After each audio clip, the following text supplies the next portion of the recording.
você defende o direito penal do inimigo para faccionados. O que isso significa na prática? E o político que tira da merenda, da saúde, também se enquadraria em termos de quadrilha nesse processo? Ou não? É só para facções e organizações criminosas? Não, eu vou explicar por quê. Não é porque o crime do bandido, ele não é... O crime do político corrupto, ele não é grave. É porque se a gente abre muito o escopo do direito penal do inimigo, ele se torna uma ferramenta perigosa para tudo. Até para perseguição política.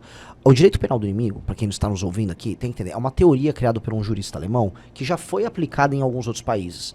Que ela significa o seguinte: grupos que negam o Estado Democrático de Direito naquele país, que negam os direitos das pessoas e que estão permanentemente em cometimento de crime, como por exemplo organizações terroristas, o direito não pode ser igual para eles como ele é para qualquer outra pessoa.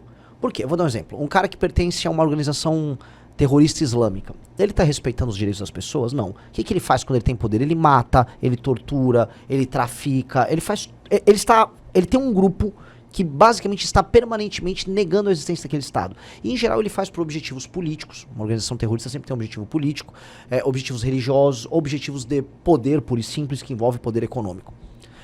Quando ele fala então que tem que ter uma legislação especial, uma pessoa que pertence a uma organização terrorista, ela não pode ter, por exemplo, presunção de inocência. Então, quando um policial aborda ela e vê que, esse cara pertence a uma organização terrorista, ela vai ter que ir presa direto.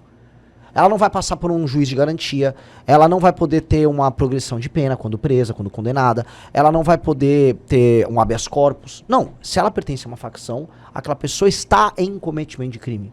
O ato de pertencer à facção significa que ela está participando de um crime continuado que nega a existência própria do Estado. Ele é um inimigo do Estado. Então o direito penal do inimigo ele tem que ser usado só para um grupo muito específico de pessoas. Porque o direito contra essa pessoa vai ser muito pesado e muito veloz. O nome, inclusive, técnico usado é direito penal de terceira velocidade. Que ele tem uma velocidade muito alta. Ele tem a pena muito dura e a velocidade é alta. Pois bem, se eu fico enquadrando qualquer coisa nisso aí, já uma pessoa que tem uma opinião política diferente é enquadrado. Por exemplo, agora tá passando esses projetos lá... Passou um projeto com voto da direita, né, voto do Flávio, né, o PL da misoginia, em que qualquer um que fale qualquer coisa que não seja vista pelo movimento feminista como adequada, tá incorrendo em um crime similar à injúria racial, que é inafiançável. Então vamos lá. Esse cara pode ser enquadrado também no direito penal do inimigo, que aí a esquerda faria. Não pode. Então a gente tem que fazer um enquadramento muito simples, que inclua as facções criminosas, e apenas as facções criminosas, e eventualmente um grupo terrorista que apareceu no Brasil, e só. Contra o resto, leis duras e penas duras. Então, contra um político corrupto, penas muito duras. Investigação pesada, Polícia Federal independente, COAF independente. E aí, esse cara roubou merenda, vai ficar preso por muito tempo. O que eu tô falando esse cara vai ter o direito de defesa dele? Vai. Igual se você brigar no trânsito com alguém, dá um socão no sujeito, derrubou o cara, beleza, você vai ter seu direito de defesa. Agora, o faccionado não. O faccionado, ele tá num status especial. O cara que rouba a merenda, ele tem que ser preso. Mas ele não tá participando de um grupo que está torturando pessoas, que tá tomando áreas do território brasileiro e retirando o direito de ir e vir das pessoas. Selecionando se a filha de uma pessoa que mora numa comunidade, se ela for bonitinha, se ela vai ou não vai namorar com alguém, se ele gostou dela, ela, ela tem que fugir de lá se ela não quiser. Senão ela até é estuprada, como acontece em alguns lugares. Então, é bem importante a gente colocar isso, porque o direito penal do inimigo é uma arma muito pesada. Ele só tem que ser usado em casos especiais.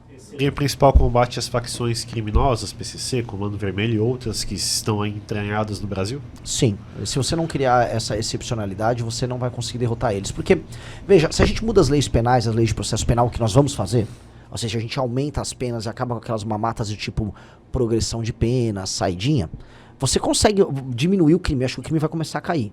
Porque o bandido ele tem que ter certeza da punição e ele tem que saber que as penas são altas. Primeira coisa. Então, nós temos que fazer isso. Só que as facções, elas estão muito poderosas. A gente ficou sem fazer nada contra elas por décadas. E agora o PCC controla, assim, de áreas do Porto de Santos, Baixada Santista, tem grandes empresas fazendo lavagem de dinheiro, é um complexo multibilionário. O Comando Vermelho que contrata, vamos dizer, que é dono de áreas do território brasileiro. Fui entender que lá em Criciúma, aquela favela que eu visitei ali, o Pinheirinho, é com uma facção que é ligada ao Comando Vermelho.